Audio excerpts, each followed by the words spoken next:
आजिर बड़ खबर ओडिशा को माड़ी आसुछि लघुचाप। नमस्कार, आपण मान देखुछंती टी न्यूज ओडिशा।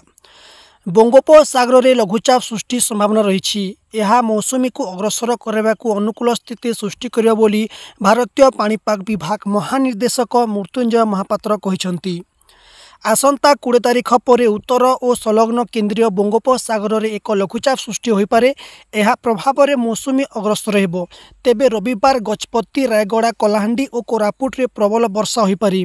उपकूल ओडिशा, आभ्यंतरण ओडिशा और दक्षिण ओडिशार विभिन्न स्थान में वर्षा संभावना अछि। सोमवार 16 तारिख सुंदरगढ़ और केन्दुझर में प्रबल अति प्रबल वर्षा आशंका अच्छी। एथिपाई पाणीपाग विभाग ऑरेंज वार्निंग जारी करिछि।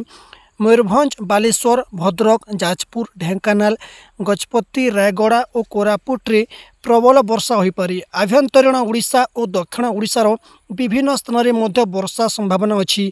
17 तारिख में सुंदरगढ़, केन्दुझर और कोरापुट रे प्रबल अति प्रबल वर्षा आशंका थिबारु ऑरेंज वार्निंग जारी होछि। मयूरभंज, बालेश्वर, भद्रक, मालकानगिरी और जगतसिंहपुर अधिक वर्षा हो पारे। वीडियो को लाइक करेंगे, अधिक शेयर करेंगे। धन्यवाद।